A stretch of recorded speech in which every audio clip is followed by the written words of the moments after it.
बिस्मिल्लाहिर्रहमानिर्रहीम। इय्याका नअबुदु व इय्याका नस्तईन।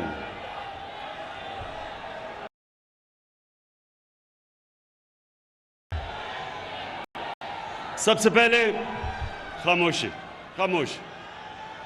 अहम बातें करनी है आप सबसे। जरा आराम से, आराम से, आराम से। मुझे अंदाज़ा है आपके जोश और जुनून का, लेकिन थोड़ी सी खामोशी ताकि मेरी आप बातें सुनें। अली ज़ैदी, सबसे पहले आपको और आपकी टीम को,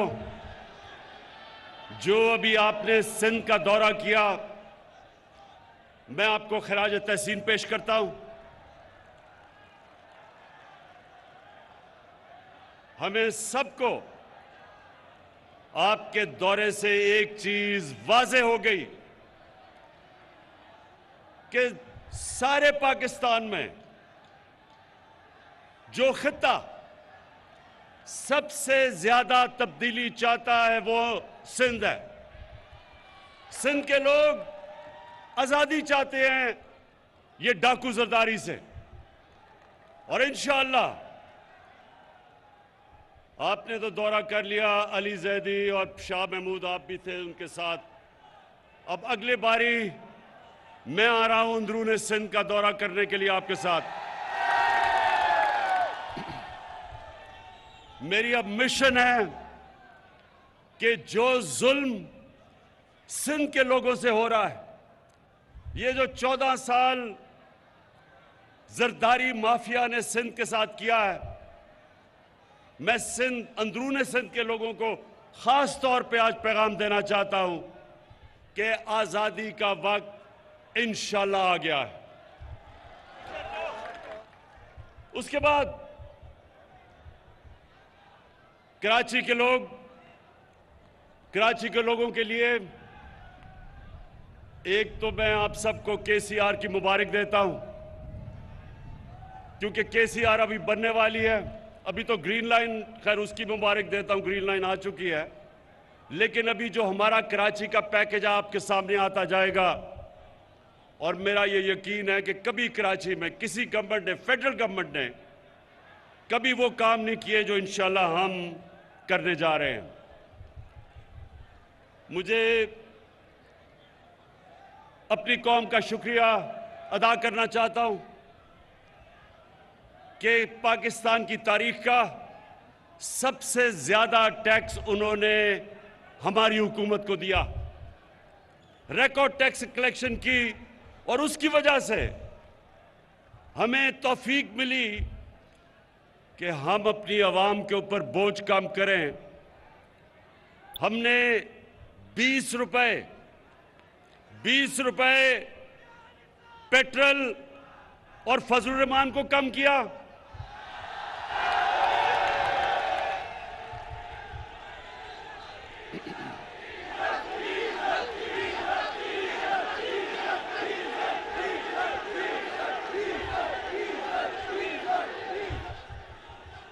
डीजल सस्ता किया, 5 रुपए यूनिट बिजली सस्ती की, जब दुनिया में दोनों की कीमतें ऊपर जा रही हैं। आज आपको हैरत होगी ये सुन के कि पाकिस्तान में पेट्रोल और फजलुर रहमान दुबई से ज्यादा सस्ता है। दुबई में अपनी उनकी जमीन से तेल निकलता है, पाकिस्तान इंपोर्ट करता है। उसके बावजूद, क्योंकि मेरी कौम ने मुझे रिकॉर्ड टैक्स दिया, मैंने उसका टैक्स का फायदा अपनी कौम को पहुंचाया और महंगाई से आपको बचाया। और उसके अलावा अल्लाह का शुक्र है कि हमारा मुल्क सही रास्ते पे निकल गया है। जब तक एक मुल्क की एक्सपोर्ट्स नहीं बढ़ती, मुल्क की दौलत में इजाफा नहीं होता, तो पाकिस्तान की तारीख में सबसे ज्यादा एक्सपोर्ट्स, सबसे ज्यादा टैक्स कलेक्शन, सबसे ज्यादा रेमिटेंसेस और 4 फसलों की सबसे ज्यादा पैदावार हमारे दौर में पिछले साल हुआ।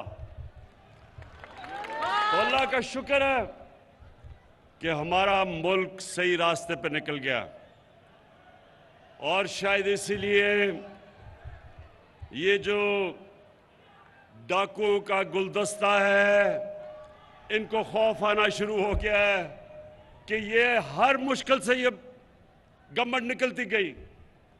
पहले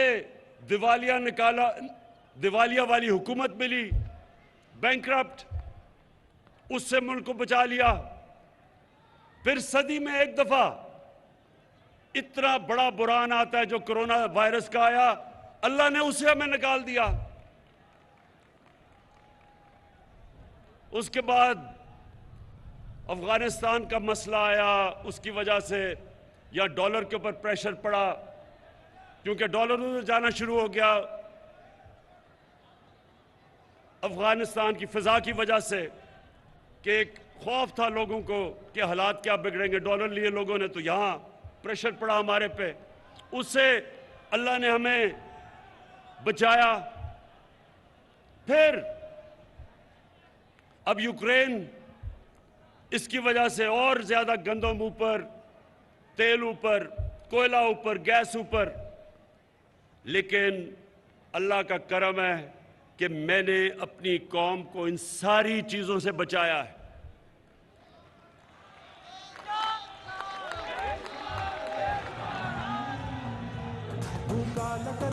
तो अब आज जो मैं आपके सामने बात करना चाहता हूं, मेरे बाशऊर कारकुनों, अब जरा आराम से सुने।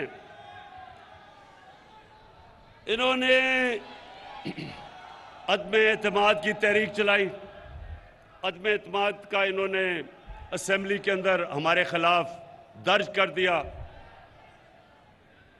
मैं आज अपनी टीम को बता रहा था कि इन्होंने वो काम किया है जो मैं अल्लाह से दुआ मांग रहा था कि ये करें।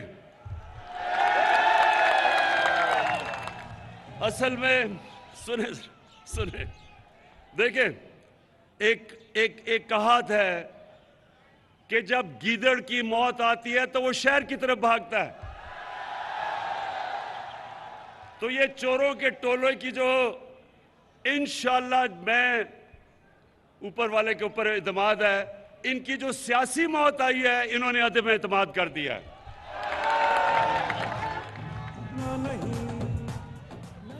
मेरे एक मिनट, कराची के सुनो तो सही, सुनो सुनो सुनो सुनो कराची के कारकुनों, देखो, आपका जो चेयरमैन है पार्टी का, उसको दुनिया की क्रिकेट की तारीख में 5 या 6 टॉप कप्तानों में माना जाता है। सुने सुने सुने अभी। और क्यों माना जाता है? क्योंकि क्रिकेट में कप्तान की कामयाबी का राज क्या होता है कि वो पहला दिन जब टेस्ट का शुरू होता है तो तब से वो प्लानिंग करता है कि दूसरे दिन क्या होगा, तीसरे दिन क्या होगा, चौथे दिन और 5वें दिन मैच उसने कैसे जीता है। अगर उसमें ये सलाहियत ना हो, वो कामयाब कप्तान नहीं बन सकता। तो मैं बड़ी देर से इंतजार कर रहा था ये चोरों के टोले की, ये डाकुओं की। 25 साल से जद्दोजहद कर रहा हूं, 25 साल से इन चोरों के खिलाफ मैं जहाद कर रहा हूं। ये पॉलिटिक्स नहीं कर रहा, जहाद कर रहा हूं, क्योंकि मैं अपने मुल्क के लिए इन चोरों के खिलाफ लड़ रहा हूं। तो मैं, अब जरा सुने, अब मैं इंतजार कर रहा था कि ये हर 2 महीने के बाद चोर इकट्ठे होते हैं जी। आज गवर्नमेंट गई, कल गई, धरना हुआ, धरना उठा, लॉन्ग मार्च हुई। तो मैं ये 3.5 साल से मुल्क को संभाल रहा था, जो चोरी और दिवालिया निकाल के अरबों डॉलर चोरी करके ये मुल्क का बाहर लेके गए, तो हम उस मुल्क को संभाल रहे थे। लेकिन हर 2 महीने के बाद जी, अब गवर्नमेंट गई, कल गई। तो मैं सोच रहा था कि अल्लाह, ये किसी तरह ना मेरे, इनकी गर्दन मेरे हाथ में किसी तरह आ जाए। तो अब अल्लाह, सुने तो सही।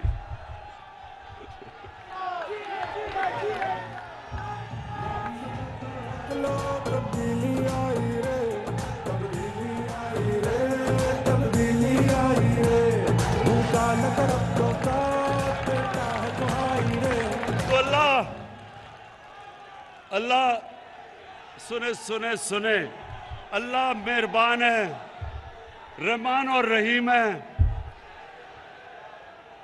एक इंसान जो अल्लाह से मांगता है अपनी कौम के लिए, उसकी ज्यादा दुआएं सुनता है। तो ऊपर वाले ने मेरी दुआ सुनी ली और मैं दुआ ही कर रहा था कि किसी ना किसी तरह ये अदम एतमाद की वो दर्ज कर दे। अब क्या होगा, अब जरा सुने, मैं आपके सामने रख रहा हूं। ये उधर आ गए हैं, ये उधर फंस गए हैं, जिधर ये सिर्फ उधर फंसे नहीं है ट्रैप में, ये उधर नहीं फंसे कि सिर्फ ये इनकी अदम एतमाद की तहरीक फेल होगी, ये इधर नहीं फंसे। कप्तान ने आगे की तैयारी की हुई है। अदम एतमाद की तहरीक जब इंशाल्लाह ये जब हम जीतेंगे, उधर मैं रुकूंगा नहीं, मैं इनके पीछे जाऊंगा, मैं इनको छोड़ूंगा नहीं। जो अब तक मेरे हाथ बंधे हुए थे, फंसे हुए थे, कभी ये मसला, कभी दुनिया का, अब जिस तरह मैंने बताया कोरोना आ गई तो लॉकडाउन हो, मेरे अब हाथ, वो जो जंजीर बली हुई थी ना, वो अब खुल जाएगी। और मैंने जरा सुने, पहला मेरा टारगेट होगा जिसके ऊपर बड़ी देर से, जो मेरी बंदूक की नशिस्त पे बड़ी देर से उसके ऊपर आया हुआ, वो है आसिफ अली जरदारी।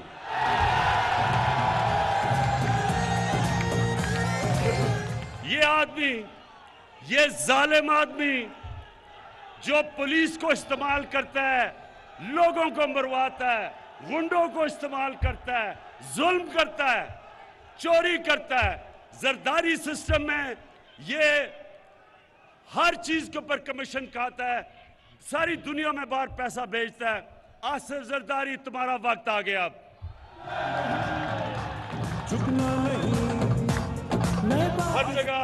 हर जगह ये पीछे फिरता है, पैसे के टोकरे लेके। 20-20 करोड़ की इसने रकम हमारे लोगों को खरीदने के लिए रखी हुई है। मुझे एक आदमी ने, मेरे मेहमान ने कल आके बताया, जी मुझे उन्होंने 20 करोड़ रुपया ऑफर किया। मैंने कहा ले लेता, पकड़ लो पैसे, हराम का पैसा पकड़ लो, और उसके बाद कोई पनाहगाह खोल देना, कोई लंगर खोल देना, कोई यतीम खाना खोल देना, स्वाब मिलेगा तुम्हें। लेकिन जरदारी, ये जो जब तुम्हें नैब बुलाती है तो कमर में दर्द हो जाती है। दूसरी तरफ आपने देखा होगा मकसूद चपड़ासी वाला। कौन है वो मकसूद चपड़ासी वाला? मकसूद चपड़ासी वाला शोबाज, जूते पॉलिश करने वाला, बूट पॉलिश करने वाला, वो इसके साथ मिल गया है, क्योंकि उसको पता चल गया है कि वक्त आ गया है। अब वो जब खींचता गया है, जी मेरी हर रोज जब केस हो, मुझे कभी कोरोना हो जाता है, कभी उसका वकील नहीं आता, कभी कमर में दर्द हो जाती है। लेकिन मकसूद चपड़ासी वाला, तुम्हारा टाइम भी आ गया है। तुम्हें पता है कि अगले 3 महीने के बाद तुम पूरी तरह जेल में डालोगे, और जो तुमने अरबों रुपया इस मुल्क के बाहर, अपने बेटे को बाहर बैठाया हुआ है, अपने दामाद को बाहर बैठाया हुआ है, फिक्र ना करो, उनको से पैसा हम वापस लाके बिजली की कीमत और कम करेंगे।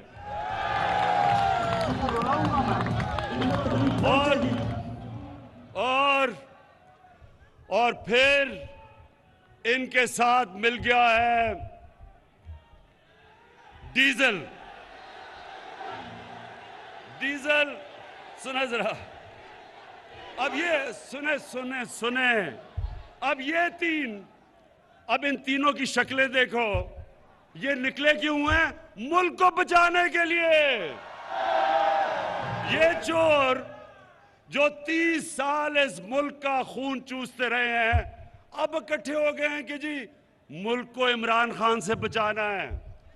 मुल्क को नहीं आपने बचाना, अपने आप को बचाना है इमरान खान से। और फजलू सुन लो, क्योंकि मौलाना इसको कहना गुनाह है, इसको मौलाना कहना गुनाह है। डीजल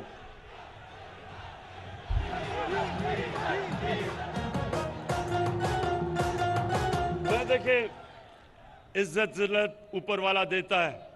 अब देखें, एक दीनी आदमी, जो कभी भी दीनी आदमी को तो अल्लाह की वो बातें करता है, अल्लाह को तो उसको इज्जत देनी चाहिए। इसका नाम लो तो लोग डीजल डीजल की आवाजें लगा देते हैं, शर्म की बात है। तो फजलू, मिस्टर डीजल, तुम भी तैयार हो जाओ।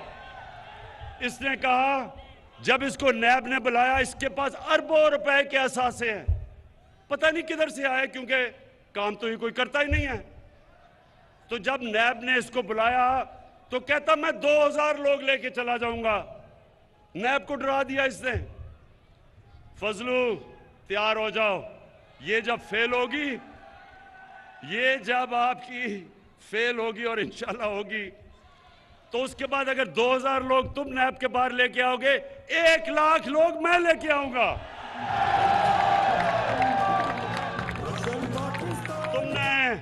तुमने इस मुल्क का, दीन का काफी, हमारे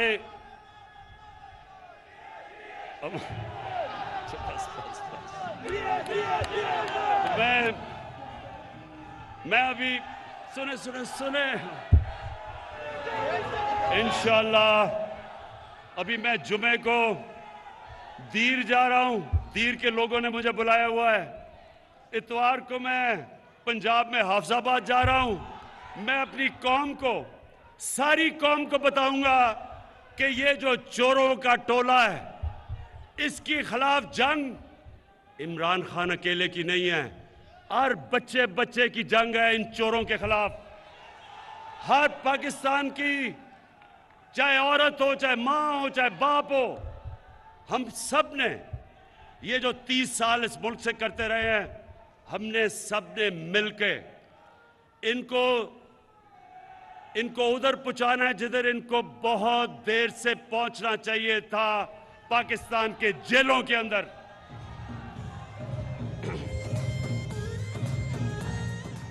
और आसिफ जरदारी, और खुदा का वास्ता है, ये अपने बेटे को खुदा के वास्ते उर्दू तो सिखा दो। 15 साल हो गए हैं, बारिश आता है 15 साल के बाद, चीनी उगता है। खुदा का वास्ता है, मैंने अंग्रेजों को 2 साल में उर्दू सीखते देखा है। 15 साल हो गए हैं, कभी इसे यही नहीं पता कि लड़की आता है या आती है, इसे ये भी नहीं पता अभी तक। और ये टोला, ये चोरों का टोला मुल्क को बचाने के लिए निकला है। ये उधर आ गए। फिर से मैं कहता हूं, जब इन करप्ट चोरों की मौत आती है तो ये आज असेंबली की तरफ जो आ रहे हैं, अल्लाह तेरा लाख लाख शुक्र है कि तूने मेरी दुआएं कबूल कर ली हैं। और इंशाअल्लाह मेरे पाकिस्तानियों, मेरे कराची के लोगों, इंशाअल्लाह ये मुल्क एक बड़े अजीम ख्वाब का नाम है। इस मुल्क बनने के ऊपर जो नारा लगा था वो ये था कि पाकिस्तान का मतलब क्या? ला इलाहा इल्लल्लाह। अल्लाह के सिवा हम कभी किसी के सामने नहीं झुकते। और ये डाकू जिन्होंने पैसे चोरी करके बाहर रखे हुए हैं, ये हर बाहर से ताकतों के सामने ये झुकते रहे हैं। इस मुल्क के ऊपर 400 ड्रोन अटैक्स हुए 10 सालों में, जब ये जरदारी और नवाज शरीफ इख्तियार में थे। एक दफा ये नहीं बोले। कौन बोला था? तहरीक इंसाफ निकली थी। हमने यहां धरने किए थे ड्रोन्स के खिलाफ, क्योंकि ये वो लोग हैं जो जिन खुदाओं की पूजा उनकी करते हैं, जिधर इनका पैसा पड़ा है। चोरी का पैसा इनका उन मुल्कों में पड़ा हुआ है, ये कभी उनके सामने अपने मुल्क की मफादात के लिए खड़े नहीं होंगे। मैं हमेशा समझता हूं कि पाकिस्तान को सबसे दोस्ती करनी चाहिए। किसी मुल्क के मैं खिलाफ नहीं हूं, लेकिन मैं किसी मुल्क को ये इजाजत नहीं दूंगा कि मेरी कौम के मफादात के खिलाफ वो कोई कार्रवाई करे।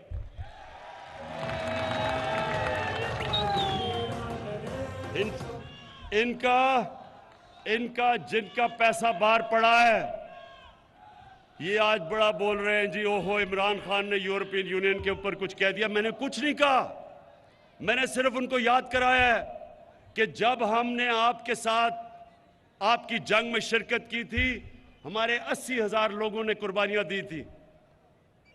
हमारे मुल्क में कबायली इलाका हमारा तबाह हो गया था। हमारे लोगों ने नकल मकानी की थी, 35 लाख लोगों ने। मैं इनको सबको याद कराता हूं कि हमने कुर्बानी दी थी। हमारी किसी ने ना अप्रिशिएट किया, ना हमें हमारा शुक्रिया अदा किया। तो आप जब कहते हैं कि आप हम के साथ फिर मिल जाएं, मैं सिर्फ तब मिलूंगा जब भी आप अमन के लिए निकलेंगे। मैं अमन के में आपके साथ आऊंगा, लेकिन किसी जंग में आपका साथ नहीं दूंगा। शुक्रिया।